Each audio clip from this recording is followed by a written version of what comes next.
इस संसार में जब हम चारों ओर दृष्टि डालते हैं तो पाते हैं कि अक्सर ऐसे लोग ही सफलता की ऊंचाइयों पर पहुंच जाते हैं जिनकी योग्यता या ज्ञान सामान्य होता है, जबकि कई अत्यंत बुद्धिमान और प्रतिभाशाली लोग संघर्ष करते रह जाते हैं। इस विरोधाभास को देखकर मन में यह प्रश्न उठता है कि क्या सफलता केवल योग्यता का फल है या इसमें भाग्य और चतुराई की भूमिका होती है।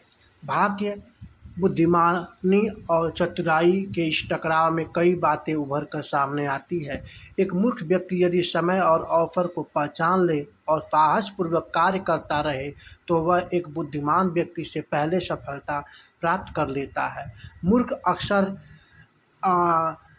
सफल इसलिए भी हो जाता है क्योंकि वो डरता नहीं है, जबकि बुद्धिमान सोच विचार में इतना उलझा रहता है कि निर्णय ही नहीं ले पाता है और वो असफल हो जाता है।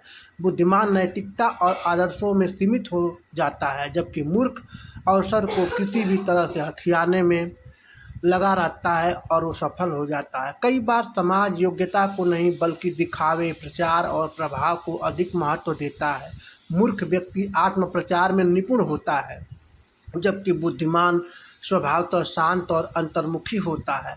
एक शोध बतलाता है कि जो व्यक्ति जितना ही तेज ऊंची आवाज़ में बोलता है उसकी बातों की तरफ लोग ज़्यादा ही आकर्षित होते हैं और उसे अपना नेता भी मान लेते हैं और इस तरह से वह अपना काम निकाल कर सफल हो जाता है। इसके अलावा सफलता के लिए संपर्क, संसाधन और संयोग भी मायने रखते हैं।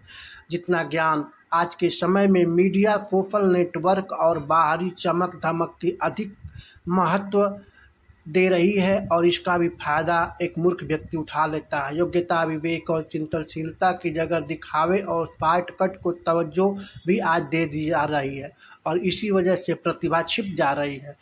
भाग्यशाली और चतुर व्यक्ति आगे निकल जाते हैं, इसलिए इस बात का विशेष ध्यान दिया जाता है कि आप क्या हैं, आप क्या दिखाते हैं, यह ज़्यादा मायने रखता है।